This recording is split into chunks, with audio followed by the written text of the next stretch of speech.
in the Western Hemisphere. Welcome to Chinatown, New York City.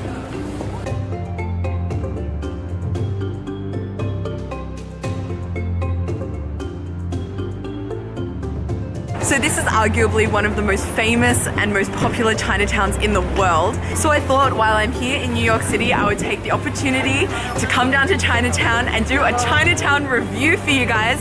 And I've got Kira here. She's one of my bestest friends in the whole world, and she's a native New Yorker. She also loves Chinese food. Love it. Yep.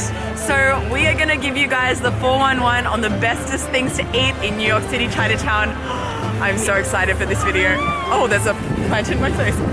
Okay, let's go.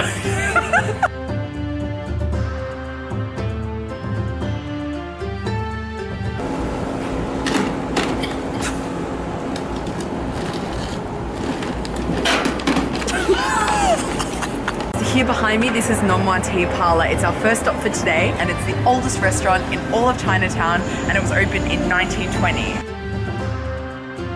There's also quite a bit of history in the streets around Nonwa Tea Parlor.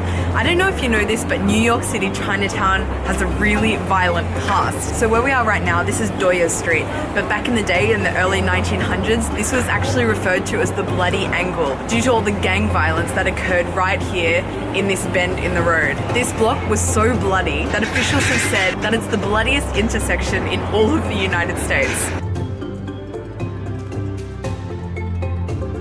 It's got this really old school retro vibe. I feel like it probably hasn't gone through so many changes since it was opened in 1920.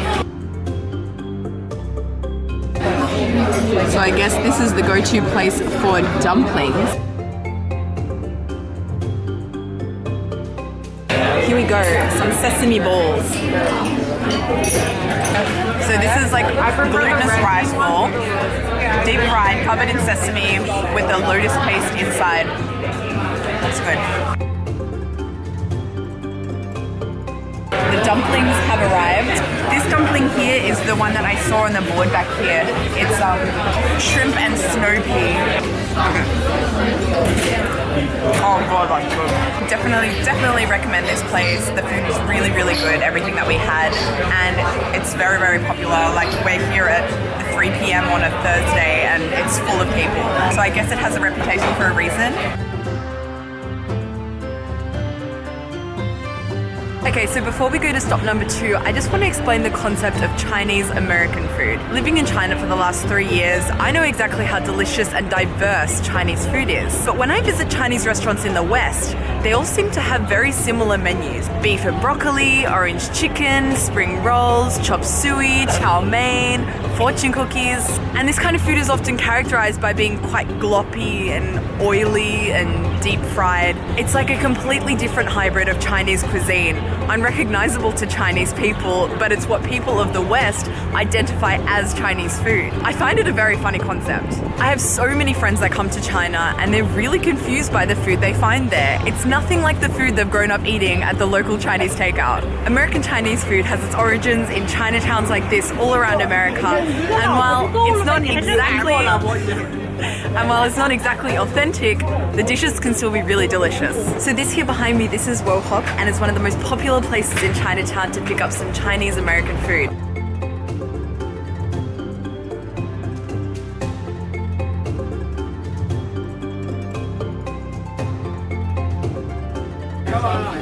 Cool place. So I'm here at Wohop today and I've got to order their chop suey. It's the quintessential American Chinese food.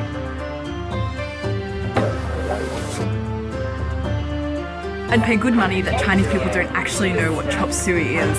Chop suey came about in a really interesting way. So when a lot of Chinese immigrants first came to America and settled in Chinatowns around the country, nearly all of them were men and nearly none of them knew how to cook, because that was typically the woman's job.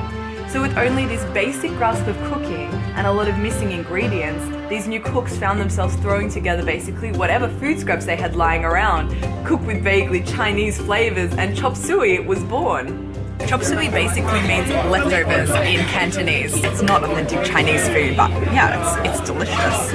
I would have this again. And here's another Chinese American invention, the fortune cookie. I've never seen one of these in China. Be patient.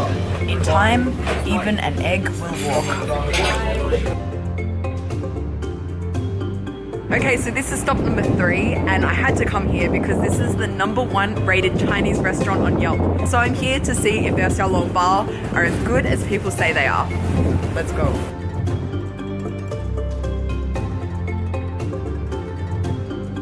When I was studying in Shanghai, I lived on these things. These are xiaolongbao. They're also known as soup dumplings because in the middle there's soup and on the outside it looks like a dumpling.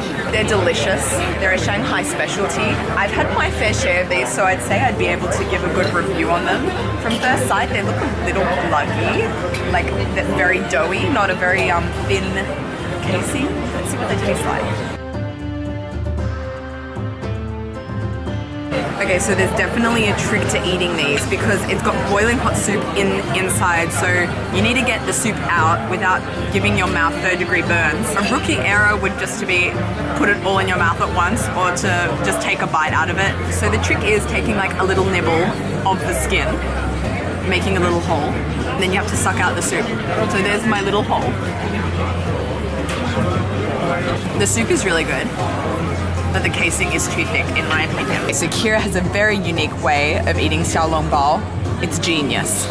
So she'll take a little bite and then let the soup out and then drink the soup and then eat the dumpling. That's brilliant.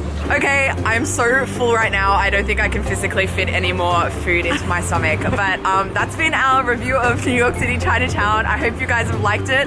I would really, really appreciate it if you subscribe to my channel and help me share the China love.